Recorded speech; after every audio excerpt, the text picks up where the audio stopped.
Hi there, it's Kevin with GatheringMagic.com here with the wrap-up video for playing on a budget with the Izzet Infectious Bloodlust deck. There's definitely some changes I would make to this deck. I think that we have too many Crusaders in here and too many Astronomers. I do want one, and I still want to go with at least 2 Crusaders and 1 Astronomer. And we're going to keep the Riptide Chimera in just because it's just such a cool card.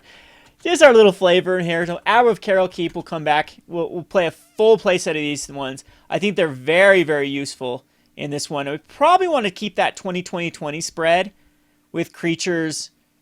And we don't need as many enchantments. I think another Temur Battle Rage.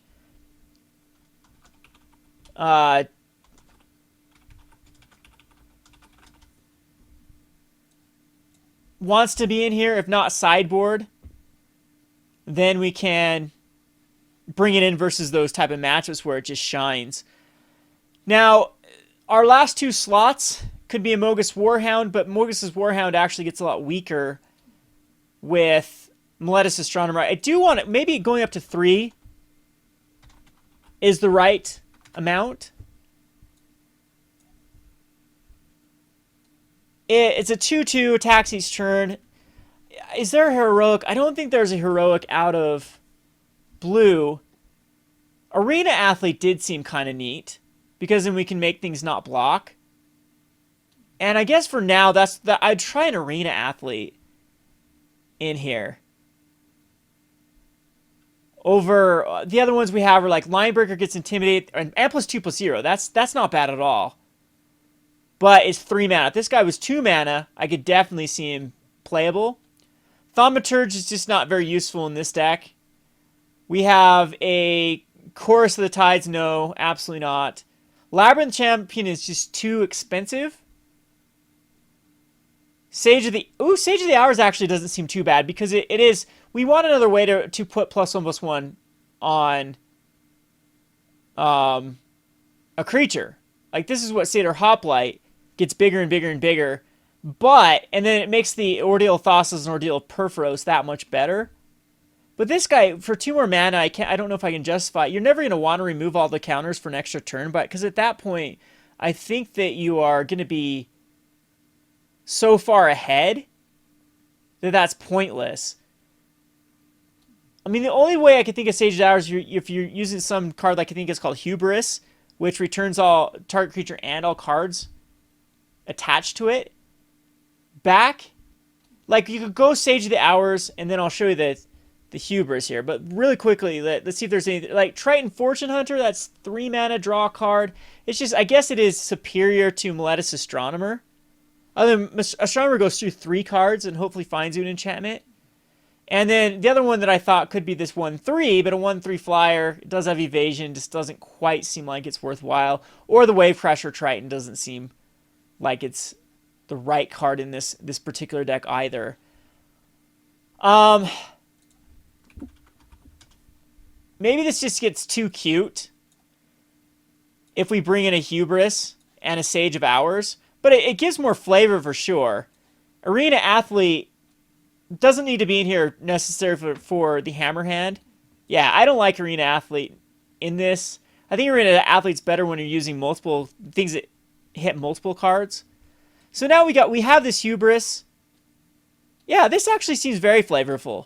We'd have to cut 1 card. I think the Temur Battle Rage can still stay as a 1. Oh, no, I know what it is. It's the Ordeal of Purphoros. So now we still have our enchantments. We still have 4, 8, 9, 10, 11, 12, 13, 14, 15, 16, 17, 18, 19, 20 enchantments for our Meletis Astronomer to try to hit. So we'll keep in the 1 of. And then the Hubris can protect our guys, and it can protect like a Swiftspear or Abbot of Keral Keep. Plus, you can actually return another creature to its hand. So that's cool, though. Like, I think that you'd want to see the Sage of the Hours with Hubris combo go off. That would be pretty interesting to see if it would. Because you return them all back. Can you just go... Well, you'd have to find more Hubrises over and over and over and over. But, like, Sage of the Hour and enough enchantments, a Dragon's Mantle, say like a Dragon Mantle, a Hammerhand, and Ordeal of Thassa would create Now, that only create 4 counters. So you'd have to have 4 enchantments on it, and then remove them, take an extra turn, and then do it all over again. So the other card that I was thinking about is going to be the Stratus Walk, because against that mono green devotion, that was our problem. But I think that's the only matchup where we care about evasion. And for that's the case, Temur Battle Rage in the sideboard I think is just better. So we'd have to cut 1 card. I don't maybe the Encase in Ices. Go down to a 1 of, and possibly even more. I mean, Encase versus Courser was really bad. Encase versus Plukranos was bad. Whispered Elemental, it's bad. I don't know if there's any red creature we really care about keeping down permanently. And then bring back in 1 more Temur Battle Rage into the sideboard. That Intimidate guy, though, might be worth testing out. The Line Breaker as a 1 of in here. But then I think we'd have to cut like the Riptide Chimera, because +2/+0 and Intimidate, he is a 2/1 though. Heroic. So what do we want to do with this guy? If we Hammerhand him, we're making something not block anyway. If Infectious Bloodlust him, he does get in there that immediately for 6. So I think this guy is actually worth testing out. Is it just better than a Crusader? I think there will be some matchups where Crusader is going to be more relevant than a Line Breaker. It is a 1-drop, and we do want to go 1-drop it like Infectious Bloodlust. I still want, probably 10 1-drops is the right number. So we could go over a Mogus' Warhound. I think that's the cut we'll make. And then Linebreaker can come in here as just another evasive beater that works really well with Temur Battle Rage. And yeah, I think this is, to make this even more budget, I'd hate to say take out Disdainful Strokes and Stubborn Denials, because they are just so many matchups that just won the game or had the potential to win the game. And even going up a few, Disdainful Strokes or Stubborn Denial could definitely be a possibility. But you have to mess around with the numbers. And do we cut like 1 too many cards? I thought we were at 61, and now we're at 60. Well, now that we're adding the Blind Breaker, maybe another Temur Battle Rage can come in. What else was cut on accident? Did I cut something on accident here? I don't think so. We still have the 20 lands, 20 creatures, 20 other. And then this can make a room for another Disdainful Stroke. Or another Stubborn Denial. Either one is fine. I still like the one of Triton Tactics. It's gonna beat a Languish one of these games. And just be a blowout. Giving like a Swiftspear and a Hoplite +0/+3. Effectively countering the Languish.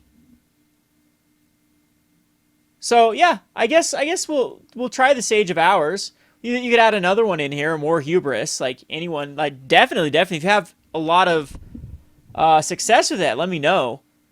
It just seems to be if you already have 5 counters on the Sage of Hours, that's a 6/6. That you're not going to be wanting to remove those to take an extra turn. So it might just end up getting cut, but Hubris does seem like a cool little tempo card anyway. Anyway, let me know what you think in the comments. I had fun with this. I think the deck could have performed or could match up very well against basically any deck in the format right now. You saw the ability for it to take out Sultai Control, not once but twice. And the Mono Black and Mono Green Devotion lists were very close. So that is definitely worth testing it out to see how well with Temur Battle Rage and the Akroan Linebreaker, that could easily be more winnable. This guy with like a Dragon Mantle on it, it gets +2/+0 Intimidate, so it's a 4, and then excess mana then can be pumped into it. And then whenever Heroic it is threatening lethal with, like, again, a Temur Battle Rage right there is going to be 8 damage just from the Temur Battle Rage. And if there's a red creature, this combo does give it trample already. Anywho, let me know what you think in the comment section below. This has been Kevin with GatheringMagic.com.